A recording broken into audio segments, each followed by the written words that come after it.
Halo Sobat Misteri, jumpa kembali bersama saya Andi Jogja dalam tayangan Jejak Misteri Sejarah dan Budaya. Pada tayangan Jejak Misteri Sejarah dan Budaya kali ini, saya ingin mengajak Sobat Misteri untuk membahas jejak misteri sejarah dan budaya tentang Pakubuwono II atau yang biasa dikenal dengan nama Raden Mas Prabu Suyoso. Tapi sebelumnya jangan lupa tekan like, subscribe, serta tombol loncengnya agar Sobat Misteri bisa mendapatkan konten-konten jejak misteri, sejarah, dan budaya yang menarik serta terbaru pastinya, sekaligus agar saya bisa lebih bersemangat lagi dalam membuat konten.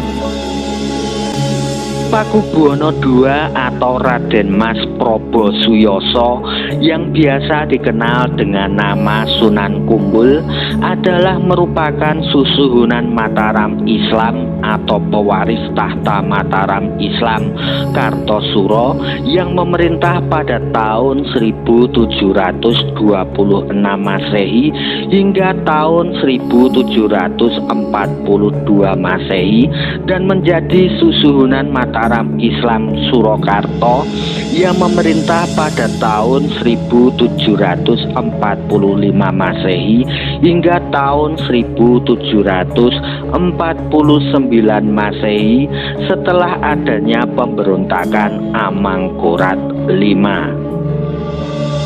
Pakubuwono II atau Raden Mas Prabu Suyoso adalah kakak dari Pangeran Mangkubumi yang kelak kemudian bergelarkan Hamengkubuwono I dan paman dari Pangeran Sambernyawa atau Raden Mas Said yang kemudian bergelarkan Mangkunegoro I. Raden Mas Prabu Suyoso naik tahta menjadi raja di kerajaan Mataram Islam Kartosuro pada tanggal 15 Agustus tahun 1726 Masehi menggantikan ayahandanya Amangkurat IV dengan gelar susuhunan Pakubuwono Senopati Ingalogo Abdurrahman Sayyidin Panotogomo Kalifatullah ingkang jumeneng kaping kalih.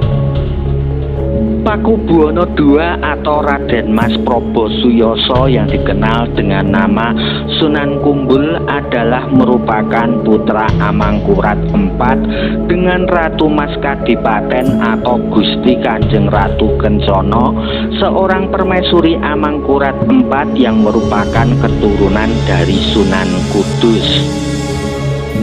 Raden Mas Prabu Suyoso naik tahta Mataram Islam Kartosuro pada usia 15 tahun dan karena masih sangat muda beberapa tokoh pejabat istana pun bersaing untuk bisa mempengaruhi Pakubuwono II atau Raden Mas Prabu Suyoso.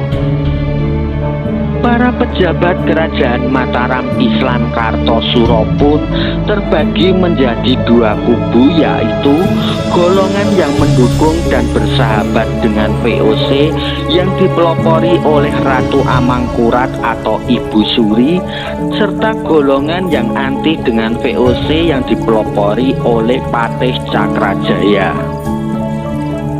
Bupati Madura Barat Cakraningrat IV adalah kakak ipar dari Pakubuwono II, namun Cakraningrat IV sangat membenci pemerintahan Pakubuwono II yang dianggap bobrok.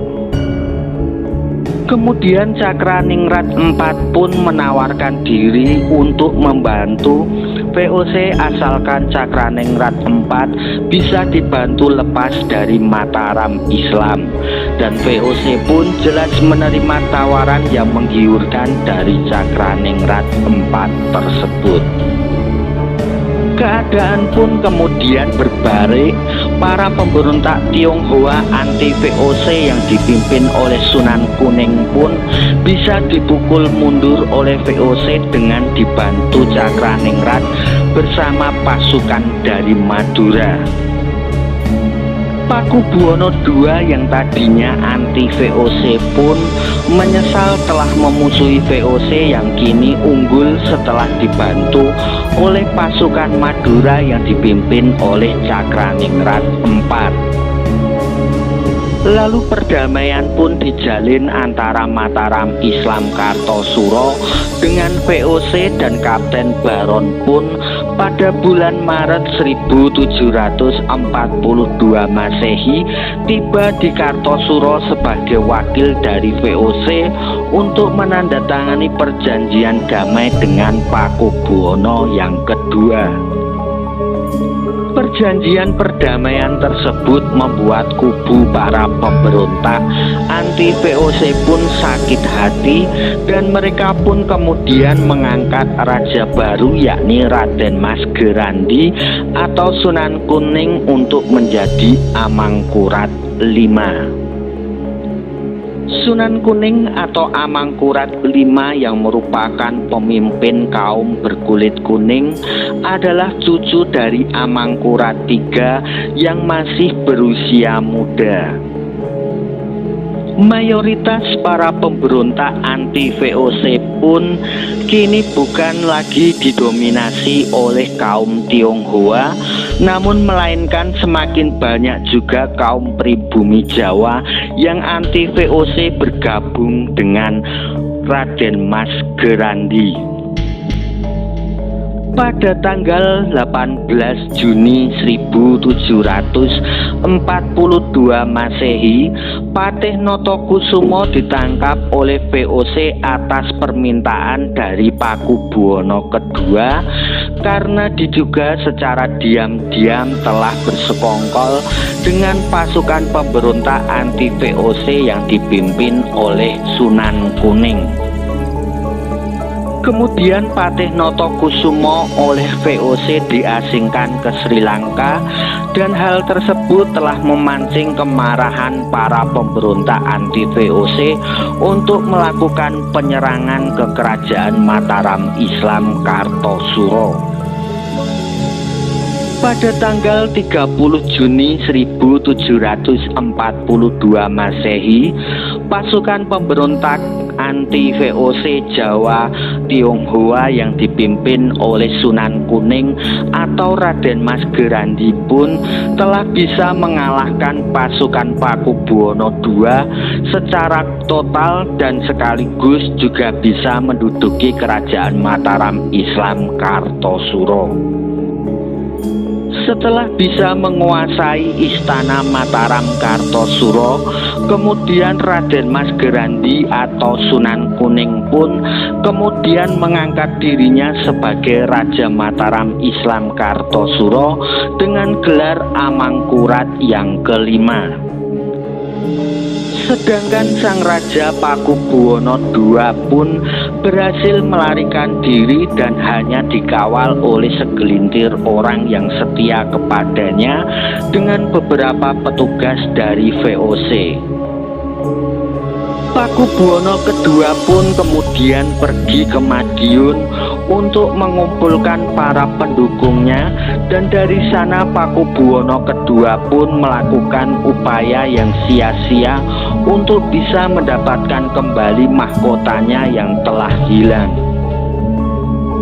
Karena putus asa dan bertumpuk-tumpuk kesengsaraannya, Pakubuwono II pun berusaha tetap tinggal di Madiun untuk sementara waktu, serta kemudian Pakubuwono II pun pergi ke Ponorogo untuk bertemu dengan Kiai Ageng Muhammad Basari di Tegalsari berdasarkan saran dari teman-temannya. Di Tegalsari, Pakubuwono II memohon kepada Kiai Ageng untuk mau menjadi pelantara antara Pakubuwono II dengan Allah Subhanahu wa Ta'ala, serta mau mendoakan agar Pakubuwono II bisa kembali mendapatkan tahtanya. Pakubuwono II pun juga bersumpah bahwa seumpama ia dipulihkan martabatnya sebagai raja, maka beliau akan menjadikan Tegalsari sebagai tempat rujukan belajar agama Islam di kerajaannya. Selain itu, Pakubuwono II juga akan menganugerahkan pengaturan desa kepada Kiai Ageng dan keturunannya, serta mengangkat Tegalsari menjadi desa perdikan yang dibebaskan dari pajak, pengiriman upeti, dan kewajiban pelayanan kepada kerajaan. Pada bulan November 1742 Masehi, Cakraningrat IV dari Madura bersama pasukannya dan pasukan Pakubuwono II serta pasukan VOC berhasil menyerang dan mengusir Raden Mas Gerandi atau Amangkurat V dari Keraton Mataram Islam Kartosuro. Kemudian VOC pun mengangkat kembali Pakubuwono II sebagai raja dan beliau pun menepati janjinya kepada Kiai Ageng dengan syarat sang Kiai tetap mengajarkan ajaran Nabi Muhammad. Menurut kepercayaan Jawa, jika sebuah istana kerajaan telah rusak akibat peperangan, dianggap sudah tidak memiliki wahyu keprabon lagi. Dan karena hal tersebut, Pakubuwono II pun ingin mendirikan istana baru. Setelah melakukan pencarian tempat pengganti Keraton Mataram Kartosuro, akhirnya pada tanggal 17 Februari 1745 Masehi, keraton baru di desa Solo pun secara resmi digunakan sebagai pengganti Keraton Mataram Islam Kartosuro dengan nama Keraton Mataram Surakarta. Posisi Cakraningrat IV pun semakin kuat. Ia telah banyak merebut daerah-daerah di timur Jawa dalam penumpasan geger pecinan, dan daerah-daerah tersebut ingin diambil alih oleh Cakraningrat IV, tapi ditolak oleh VOC. Lalu Cakraningrat IV pun akhirnya memberontak kepada VOC. Pada bulan Februari 1745 Masehi, VOC pun secara resmi memerangi Cakraningrat IV yang merupakan bekas sekutunya tersebut. Dan beberapa bulan kemudian, Cakraningrat keempat pun terdesak serta melarikan diri ke Banjarmasin. Namun oleh Sultan negeri tersebut justru ditangkap dan diserahkan kepada VOC. Kemudian Cakraningrat IV pun oleh VOC dibuang ke Tanjung Harapan. Sisa-sisa para pendukung pemberontak Tionghoa anti VOC yang masih bertahan adalah Pangeran Sambernyawa putra Pangeran Mangkunegaran. Kemudian Pakubuwono II mengumumkan sayembara berhadiah tanah Sukowati atau Sragen bagi siapa saja yang berhasil merebut daerah Sukowati dari tangan Pangeran Sambernyawa, maka dia berhak mendapatkan tanah Sukowati.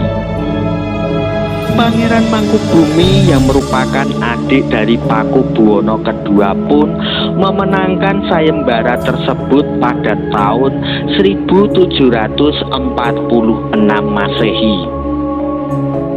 Sebelumnya Pangeran Mangkubumi pun pernah ikut terlibat mendukung pemberontakan Tionghoa anti VOC, tetapi kembali ke Surakarta dan diterima baik oleh Pakubuwono yang kedua.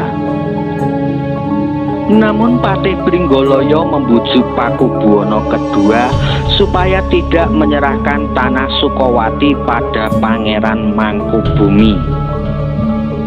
VOC pun kemudian memperkeruh keadaan dengan datang ke Surakarta mendesak Pakubuwono II agar menyewakan daerah pesisir kepada VOC dengan harga 20.000 real Spanyol per tahunnya.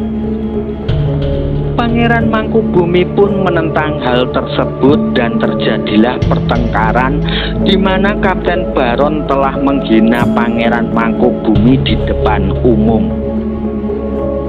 Pangeran Mangkubumi pun sakit hati dan kabur dari istana Surakarta serta lebih memilih bergabung dengan pasukan Pangeran Sambernyowo mulai Mei 1746 Masehi. Pada tahun 1749 Masehi, Pakubuwono II pun jatuh sakit dan Kapten Baron yang waktu itu telah menjabat sebagai gubernur pesisir Jawa bagian timur tiba di Surakarta sebagai saksi dari VOC atas jalannya suksesi pergantian raja. Lalu pada tanggal 11 Desember 1749 Masehi, Pakubuwono II menandatangani perjanjian penyerahan kedaulatan Mataram kepada Kapten Baron sekaligus titik awal hilangnya kedaulatan Mataram di tangan Belanda. Kemudian pada tanggal 20 Desember 1749 Masehi, Pakubuwono II pun meninggal dunia dan tahta kerajaan pun digantikan oleh putranya Raden Mas Suryadi dengan gelar Pakubuwono yang ketiga. Demikianlah sepenggal kisah jejak misteri sejarah dan budaya tentang Pakubuwono II atau Raden Mas Prabu Suyoso. Jangan lupa jika Sobat Misteri suka dengan tayangan seperti ini, bisa like, subscribe, share, dan tekan tombol loncengnya agar tayangan jejak misteri sejarah dan budaya ini bisa berkembang. Percaya menapa mboten, sumangga terserah panjenengan.